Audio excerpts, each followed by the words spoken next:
My name is Randy Bigley. Join me on the podcast right now from Crawford County Veterans Services, Mike Amsbaugh. Good morning, Mike. Good morning. How you doing? I'm doing very well. How are you? Very good. Good.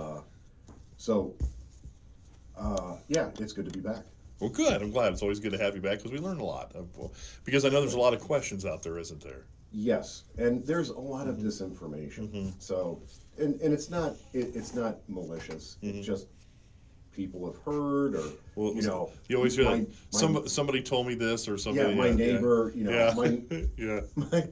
My neighbor told me, or well, my uncle's getting $1 million a month from the VA. And, right. Right. Sure. Right. And so and it spreads, and social media doesn't help it. Right.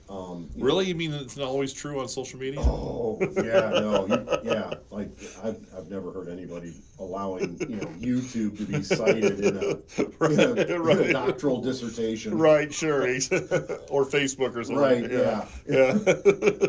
And again, it's not malicious. It's just it's someone heard, and then they ran with it. Yeah. And then it becomes kind of this, common knowledge, and it's maybe not 100% true. There's a kernel of truth there, but it's not what you're getting isn't, all of the facts. Sure. Joe Friday would be upset. Just the facts, man. Just the facts, man. Yeah. So, I don't think Joe Fry's ever been brought up in a podcast. That's pretty good, though. Yeah. But, I tell people that sometimes Yeah. they kind of get out in the weeds, and I say, no, we're gonna go with the Joe Friday format. Right. Just the facts, man. Right, sure. And financials one of the misconduct. That's good, but anyway, but the financial part is some of the people have heard things that aren't true, right? Right, and that's a big component of what the VA provides. So the VA has two monetary benefits. They have compensation and they have pension. There is a third one because there's pension for a veteran and pension for a surviving spouse. Compensation is for a veteran only, and there's a third one, but it doesn't apply to as many people, and it's called dependency indemnity compensation, and it's for surviving spouses where the veteran died under very specific circumstances. They were receiving 100% compensation for 10 years or more and then passed away. The veteran passed away because of a service-connected condition. Those are the two big ones.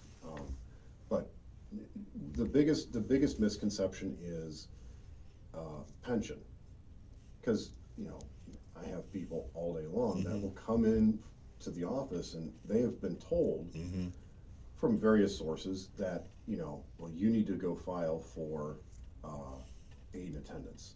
You need to go you need to go file for this, and that's not really a benefit. It's just a higher rate of pension, and it applies to both the veteran pension and surviving spouse's pension. And sometimes those people, I sit down, we talk, and we find out they are eligible, and we need to start doing this paperwork. Sometimes they find out that that's not necessarily the case. In addition to that, a lot of times they're told, this is what you can get a month, and pension doesn't have like a set amount. It does, but it doesn't. So the set amount is what is the maximum amount per year, because the VA annualizes this. So the maximum amount that you can see on the VA's website, that's for a year, and it's if you have no income. Okay. So as you have $1 worth of income, the difference between the maximum rate and your income level decreases by $1. And as your income goes up, that difference decreases until you meet or exceed the limit.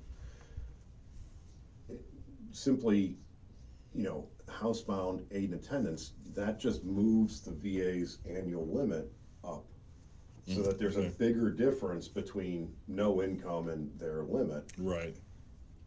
Or if you have some income, where you would be and the VA's maximum annual limit. There are ways to reduce gross unadjusted income through unreimbursed medical expenses, but that's not what people are told. They're told a dollar amount, which is the maximum amount for pension at the aid and attendance level or pension at the housebound level. And then that's what they're expecting. Right. So this is a really good example of someone trying to be helpful, but being helpful with not all of the information. Because, you know, if you've got, you know, if you're Donald Trump, Yeah, right, sure. your income is going to far exceed what the VA, you know, what their limits are, and there's no way to reduce that sufficiently for you to get a pension. But, you know, if you're in a nursing home or assisted living, it's possible. You know, it's a matter of looking at what are the, you know, what is the period of service, what is the character of discharge, and then what are your financial holdings, both income and net worth. And then seeing if it's reducible below that limit and how far, and then you can kind of get an idea of what that's going to look like monthly. And it's not, that's one of the big ones too, is people assume that that's going to pay for nursing home care. And it's not. It's a way to supplement the income, because you're using the nursing home care to reduce the gross unadjusted income, and you're going to have, you know, an extra couple $100, $1,000, whatever it's going to be a month coming in because of the pension eligibility. But that's not going to, you know, that nursing homes are, you know, $5,000 a month. Sure. Assisted living can go up from there. That's not going to make up the difference. So really what it's designed to do is it's not designed to pay somebody's way in that situation. It really kind of is it's a way to supplement the income that's going out so that the individual's net worth goes farther. And, you know, if they're in a self-pay situation, that's important. But yeah, it's not, you know, that's the other misconception, is it's, you know, it's here to pay the way. That's not really the case. Right. And if people have information, you know, have questions or anything, they always get a hold of you, right? Yes. Oh yeah. You know, we've got a website. We're in the office. We encourage people to give us a call. They're in the courthouse, and you know, we have this a lot. They'll just come in and ask us questions, and that's fine. That's what, you know. That's what you're there for. I was going to say, yeah. Right. But yeah, I tell people, think of the Titanic. Okay, when the Titanic hit the iceberg, the captain did all the things that he should. You know, he turned on the pumps, he closed the watertight doors, and those actions didn't keep the Titanic off the bottom. It just made it take longer to get there.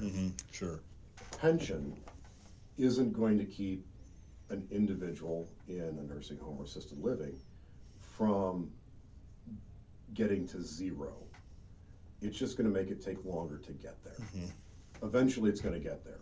So, you know, it's that's the biggest one, is, you know, the amount that that aid attendance or housebound is a separate benefit, and that it's going to pay the way. And that's not the case. All right. So again, if you have any questions, certainly give you a call or stop in, right? Oh yeah. You know, we do pretty much everything. And if if it's something that we don't do or the VA doesn't do, we probably know a resource that you could use to, you know, maybe get some of it done. Right, sure. Right. But, all right. Well, Mike, thank you for coming in today. Oh, no problem. Thank you for having me. It's good to be back. We'll see you here pretty soon again. Yeah. Yes.